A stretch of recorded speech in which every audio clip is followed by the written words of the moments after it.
இல்ல அது இந்த நேரத்தில் ராஜராஜ சோழன் உயிரோடு இருந்திருந்தால் அந்த கழிப்படத்தை கட்டியவருடைய பேரு தஞ்சை பிரகதீஸ்வரர் ஆலயத்தில் கல்வெட்டில் பொறிக்கப்பட்டிருக்கும். பக்கத்துல உட்கார்ந்து ஒருத்தவங்க போறத பக்கத்துல ஒருத்தவங்க பேசிக்கிட்டே போலாம்.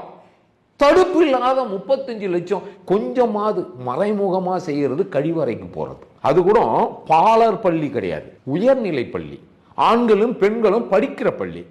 இந்த அறிவு கட்ட திராவிட மாடலே இதுதான் உன் மாடலா? ஒரு ஆணும் பெண்ணும் பக்கத்துல உட்கார்ந்து கழிவறை போக முடியுமா? 35 லட்சம் ரூபாய் நாசம் பண்ணி வச்சிருக்கீங்களே. அப்படியா திராவிட மாடல் கழிப்படம்? இதை வச்சே தெரியல அவங்களுடைய லட்சணம், அவங்களுடைய மூளை எப்படி வேலை செய்யுதுன்னு. வெளிப்படையே போங்க. அதான் வெளிப்படைத்தன்மை. மலம் போறது கூட இவனுக்கு வர்ற நோய் அவனுக்கு பரவணும், அவனுக்கு வர்ற நோய் அவனுக்கு பரவணும். அவன் விடுற இது நாத்தம் இவனுக்கு அடிக்கணும், இவங்க விடுற நாத்தம் அவனுக்கு அடிக்கணும்.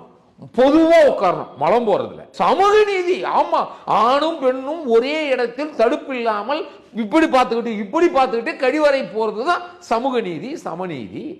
அதுதான் ராமசாமி நாயக்கர் மண்ணு.